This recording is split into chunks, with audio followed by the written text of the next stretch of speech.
Hello my dear aspirants, welcome to Roy academy learning point YouTube channel.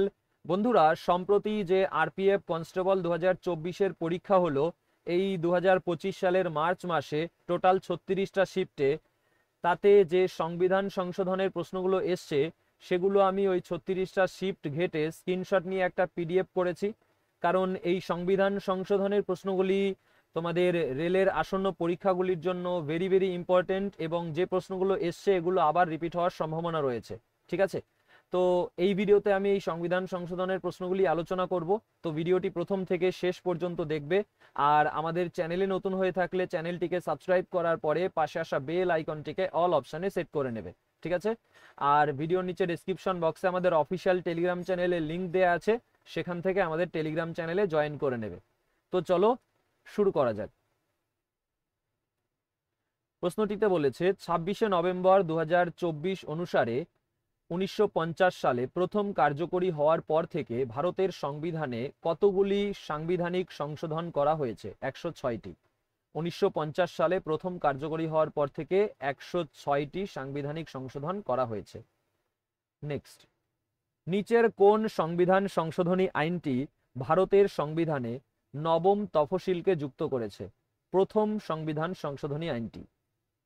Next, নিম্নলিখিত কোন সাংবিধানিক সংশোধনী আইন ভারতীয় সংবিধানে 10তম তফসিল যুক্ত করেছে? 52তম সংশোধনী আইন। 52তম সংশোধনী আইন 10তম তফসিল সংবিধানে যুক্ত করেছে। নেক্সট, অনুচ্ছেদ 45 শিশু শিক্ষা সংক্রান্ত কোন সাংবিধানিক সংশোধনী আইন দ্বারা সংশোধন করা হয়েছে? 86তম সংশোধনী আইন দ্বারা। 86তম সংশোধনী আইন দ্বারা শিশু শিক্ষা সংক্রান্ত যে অনুচ্ছেদ 45 সেটার সংশোধন করা হয়েছে।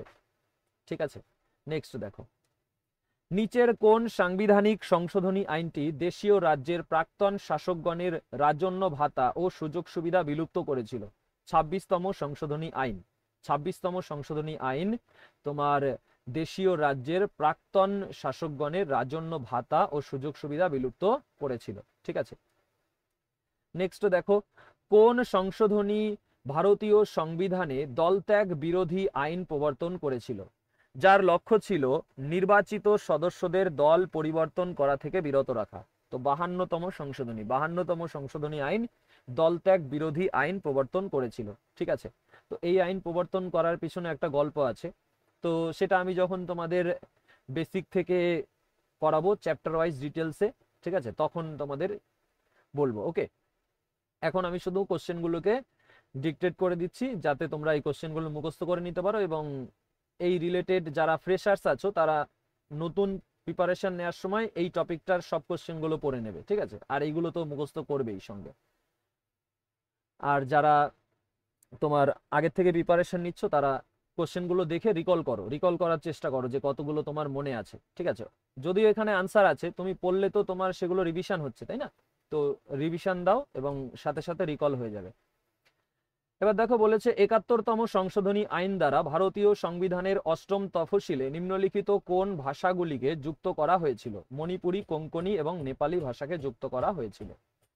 নেক্সট, কোন সংবিধান সংশোধনী আইনে একই ব্যক্তিকে 2 বা ততোধিক রাজ্যের রাজ্যপাল হিসাবে নিয়োগ করার অনুমতি দেওয়া হয়েছে? 7ম সংশোধনী আইনে। ঠিক আছে, একজন ব্যক্তি 2 বা ততোধিক রাজ্যের রাজ্যপাল হতে পারবে, এই অনুমতি দেওয়া হয়েছে 7ম সংশোধনী আইনে। হ্যাঁ, ঠিক আছে, নেক্সট দেখো, কোন সাংবিধানিক সংশোধনী ভারতে পণ্য ও পরিষেবা কর জিএসটি প্রবর্তনের দিকে পরিচালিত করেছিল? 101তম সংশোধনী। ঠিক আছে, 101তম সংশোধনীর মাধ্যমে জিএসটি প্রবর্তন হয়েছে ভারতে। নেক্সট, নিচের কোন সাংবিধানিক সংশোধনী আইনটি সিকিমকে তা ভারতের একটি পূর্ণাঙ্গ রাজ্যে পরিণত করেছে? 36তম সংশোধনী আইন। সিকিম একটা পূর্ণাঙ্গ রাজ্যে পরিণত হয়েছে 36তম সংশোধনী আইনের মাধ্যমে। নেক্সট, 1960 সালের নবম সংশোধনী আইনের দ্বারা কোন দেশের সঙ্গে একটি চুক্তির মাধ্যমে ভারতীয় ভূখণ্ড বন্টনের নিষ্পত্তি করা হয়েছিল? পাকিস্তানের সঙ্গে। ঠিক আছে, নবম সংশোধনী আইন 1960-এ হয়েছে, এবং এই সংশোধনী আইনের মাধ্যমে তোমার ভারতীয় ভূখণ্ড বন্টনের নিষ্পত্তি করা হয়েছে পাকিস্তানের সঙ্গে একটা চুক্তির মাধ্যমে। নেক্সট দেখো, নিচের কোন সংশোধনী আইনের মাধ্যমে ভারতীয় সংবিধানে অনুচ্ছেদ 21-এর এ অন্তর্ভুক্ত হয়েছিল? 86তম সংশোধনী আইনের মাধ্যমে। ঠিক আছে, 86তম সংশোধনী আইনের মাধ্যমে 21-এর এ অন্তর্ভুক্ত হয়েছে। আর আমরা একটু আগেই দেখলাম যে অনুচ্ছেদ 45-কে যে সংশোধন করা হয়েছে এই 86তম সংশোধনী আইনের মাধ্যমে, তাই না? চলো নেক্সট, ভারতীয় সংবিধানের 7ম সংশোধনী আইন 1956 প্রাথমিকভাবে কোন মানদণ্ডের উপর ভিত্তি করে রাজ্যগুলির পুনর্গঠন নিয়ে কাজ করেছিল? ভাষাগত ভিত্তির মানদণ্ডের উপর ভিত্তি করে। ঠিক আছে, নেক্সট, নিচের কোন সাংবিধানিক সংশোধনী আইনে রাজ্যের কর্মপদ্ধতির কোন নির্দেশক নীতি সন্নিবেশ করা হয়নি? তো 73তম সাংবিধানিক সংশোধনী আইনে তোমার রাজ্যের কর্মপদ্ধতির কোন নির্দেশক নীতি সন্নিবেশ করা হয়নি। তাহলে কোনগুলোতে তোমার রাজ্যের কর্মপদ্ধতির নির্দেশক নীতি সন্নিবেশ করা হয়েছে? বাকি অপশনগুলো দেখে নাও। 86তম সাংবিধানিক সংশোধনী আইন, তারপরে 44তম সাংবিধানিক সংশোধনী আইন, আর 42তম সাংবিধানিক সংশোধনী আইন। নেক্সট দেখো, নিচের কোন সংশোধনী আইন পৌরসভাতে মহিলাদের জন্য 1/3 সংরক্ষণের ব্যবস্থা করেছে? 74তম সংশোধনী আইন পৌরসভাতে মহিলাদের জন্য 1/3 সংরক্ষণের ব্যবস্থা করেছে। নেক্সট, নিচের কোনটি 42তম সাংবিধানিক সংশোধনী আইন দ্বারা করা হয়েছিল?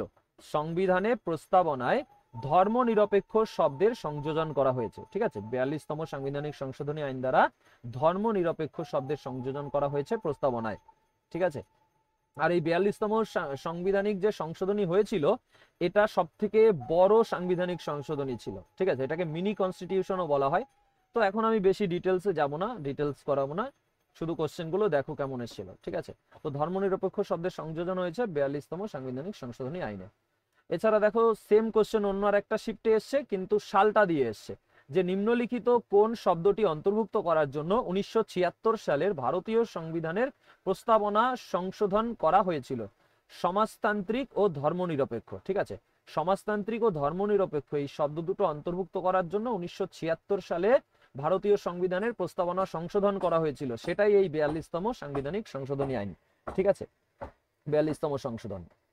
নেক্সট দেখো, সেম কোশ্চেনই আবার ঘুরিয়ে দিয়েছে অন্য আরেকটা শিফটে, তো পাশাপাশি রেখেছি আমি যাতে তোমাদের বুঝতে সুবিধা হয়। দেখো, কোন সালে ভারতীয় সংবিধানের 42তম সংশোধনী পাশ হয়? 1976 সালে। 1976 সালে। দেখো এখানে এই যে 1976 42তম সংশোধনী, সমাজতান্ত্রিক ধর্মনিরপেক্ষ শব্দের সংযোজন হয়েছে প্রস্তাবনায়। ঠিক আছে, নেক্সট, ভারতীয় সংবিধানের 36তম সংশোধনী আইন 1975 ভারতের অংশ হিসাবে নিচের কোনটিকে অন্তর্ভুক্ত করেছে? সিকিমকে।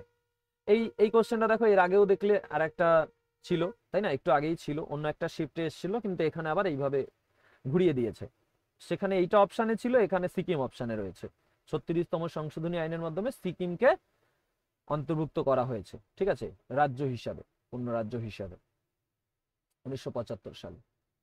নেক্সট দেখো, সাংবিধানিক সংশোধনী বিলের ব্যাপারে নিচের কোনটি সঠিক? আইনে পরিণত হতে সংসদের উভয় কক্ষে পাশ হওয়া বাধ্যতামূলক। ঠিক আছে, সাংবিধানিক সংশোধনী বিল তোমার উভয় কক্ষে পাশ হওয়ার প্রয়োজন, সংসদের যে উভয় কক্ষ তাতে পাশ হওয়া বাধ্যতামূলক আইনে পরিণত হওয়ার জন্য। ঠিক আছে, বিল তো অনেকই পেশ হয়, কিন্তু সংশোধন হয় যেগুলো তোমার উভয় কক্ষে পাশ হয় সেগুলো। ঠিক আছে, ওই জন্য বিলের পার্থক্য দেখতে পাবে, যখন আমি ডিটেলসে করাবো না তখন দেখতে পাবে বিলের সঙ্গে এই সংশোধন নাম্বারের পার্থক্য হয়ে যাচ্ছে।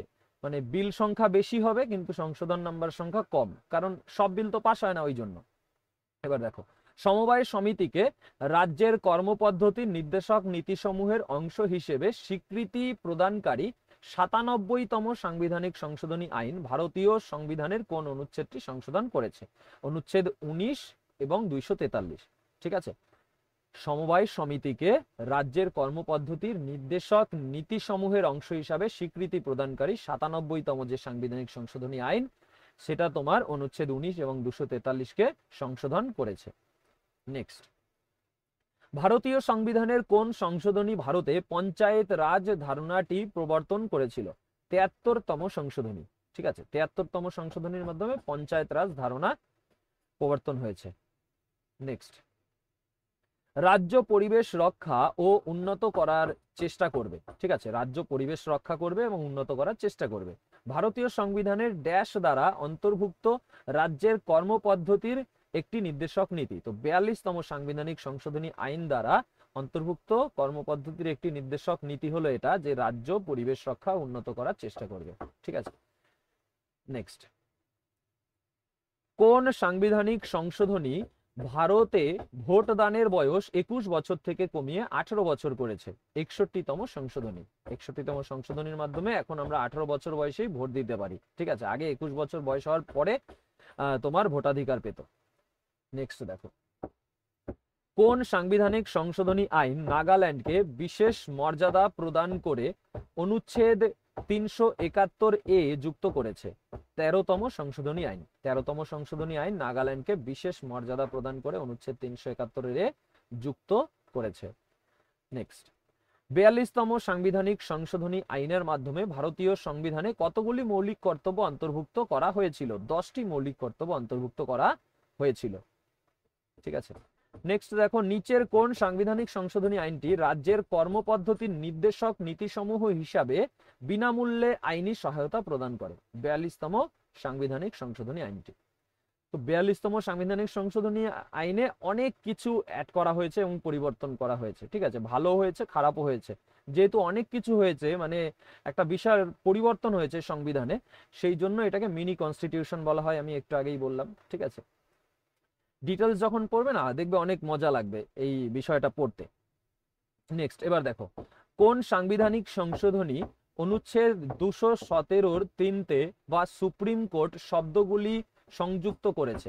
ঠিক আছে, অনুচ্ছেদ 217 3 বা সুপ্রিম কোর্ট শব্দগুলি সংযুক্ত করেছে, যার ফলে হাইকোর্টের বিচারকের বয়স নির্ধারণের সময় রাষ্ট্রপতি ভারতের প্রধান বিচারপতির সঙ্গে পরামর্শ করেন। তো 15তম সংশোধনী।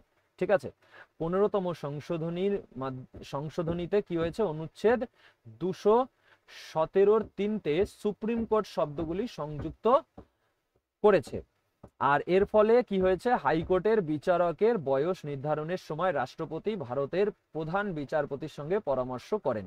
ঠিক আছে, দেখো এখানে একটু ভাষাটা অন্যরকম ঘুরিয়ে জটিল করে দেওয়া আছে, আমি ডিটেলস যখন করাবো তখন তোমাদের সহজভাবে বোঝাবো।